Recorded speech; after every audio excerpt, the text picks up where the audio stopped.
Yo, it's Elut, and welcome back to my Forced Units Only hard mode run of Radiant Dawn. Today we're doing Part 3, Chapter 7, which is the same exact map that we just played on last chapter, actually, but we're switching sides, and we are with the Grail Mercenary crew, Forced Units being Ike and Ranulf. Instead of having to kill a bunch of enemies, we actually just have to survive for 12 turns, which is really easy. There's actually not much incentive for us to do much of anything in this map, being that Ike is capped out at 20 for the foreseeable future, and Ranulf, even if we gave him a bunch of levels, would still be pretty trash. So, you know, it's okay. Luckily, we get to listen to a good map theme, Eternal Bond, that's a banger, aka Ike's theme. Definitely one of my favorite tracks from Radiant Dawn. And then as far as preps go, it's kind of just give Ike a couple swords. We will give him a Worm Slayer once we get on the map. I didn't do it right here, but I do it. Just because there are some wyverns, and I think like half of the units that actually reach us where we're standing at the start of the map are wyverns, so it just helps get rid of them faster.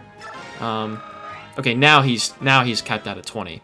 We gave him a bonus XP levels to get that one extra speed. Always nice.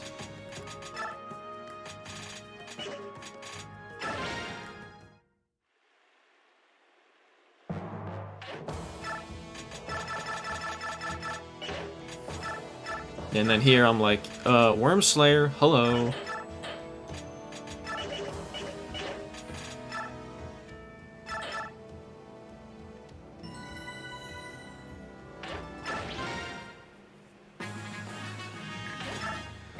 Yeah, the insta-end turn. We don't care. The few units, as I said, that will get to us in a timely manner are the wyverns. And as we saw a few chapters earlier, Ike has no problem with those. Ranulf, we pretty much just keep out of the way. And then in a second here, we should get 2 more units. I think it's this turn, I believe. Again, almost one-shotting. Little embarrassing, dude. There they are. Okay, so these 2 units, we just have to talk with Ike. They are Janaff and Ulki, Hawk Lagoos, and unlike Ranulf, they're actually pretty damn good. As soon as they show up, they one-round things with ease. They have good avoid, they have good hit rates, good damage, good speed, and a better gauge. And they fly, and have Canto. It's like, wow. Everything that Ranulf is not, they got it. So that's pretty cool. I actually do kind of like them as units. We will only have them for this chapter, but you know, it's nice that they make an appearance. I like when good units show up. It's always cool. We don't really need them though. I would say though, thinking off the top of my head, besides Skramir, I would wager that Janaff and Ulki are the best non-royal Lagoose. I can't think of anybody better. I mean, and not counting the Herons, of course. They're kind of in a different category. But, like, honestly, like, Marim is a beast in Part 1, but he's not around for most of the game. And then when he comes back, he's, like, pretty bad. So I would say it's pretty close, like, after Skramir, that it's these 2 Hawks. So they're definitely good units if you have the space for them in a normal run.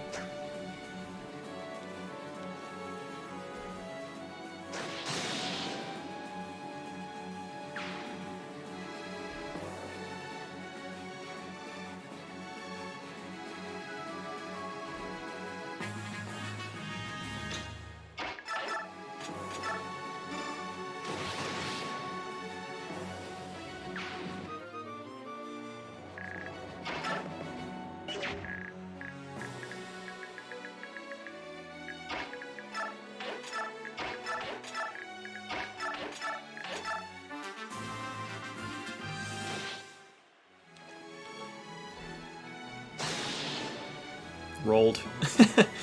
That's expected, though. I think Ulki normally is like a few points off in strength for one-rounding the wyverns, so he got a crit there. You know, he popped off. But I think, off the top of my head, Janaff actually one-rounds them, or is maybe even closer. I'm pretty sure he does, though. Because Ulki has a little bit more speed, and Janaff has a little bit more strength. But they both double everything, so Janaff is typically better. I will say, though, Janaff's personal skill is worse than Ulki's. Again, I'm kind of talking about these units a little more than I need to. But there's not really a whole lot to talk about here. We're just kind of waiting around. We're not at any risk. We have a few more turns to go. But Ulki's personal skill gives him like extra avoid, and Janaff's personal skill gives him extra hit, but they don't really struggle with hit rates at all. So that's why Ulki's personal is better. But better strength, you know, I'd rather have that if they're both still doubling and everything.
Alright, almost done here.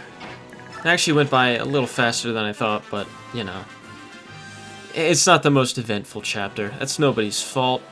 But when you have an objective like Survive, when the majority of the enemy units can't even reach you in the turn count that you set, it just kind of makes for a boring experience no matter what. Like, the only incentive here for going forward in a normal run would be if you wanted to recruit a certain someone late into the game, but you don't need him by any means, and I don't even think he's really worth it. It's more of a meme. And then if you wanted to just, you know, train your army and get experience, then there's that too, but we have no incentive to do that because Ike is capped out, so. It is what it is. Not all chapters are bangers, especially in this context. Certain ones get more interesting, certain ones get less interesting. It's just how it is. But hopefully you don't find my voice too boring listening to these. But anyway, thanks for watching. I will see you next time.